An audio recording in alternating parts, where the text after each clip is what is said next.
Previous video natin, binago natin yung ating injector flow. So, from stock itong 1.08, binago natin into 1.508. Now, binalik ko sa 1.08 kasi nga hindi siya ideal. And based on my research, kapag stock pa yung injector mo, dapat hindi mo na babaguhin itong kanyang value, itong injector flow.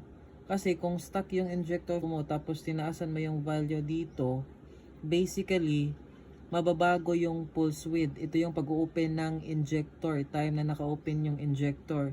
So instead na mapadami natin yung flow ng gasolina, magiging lean.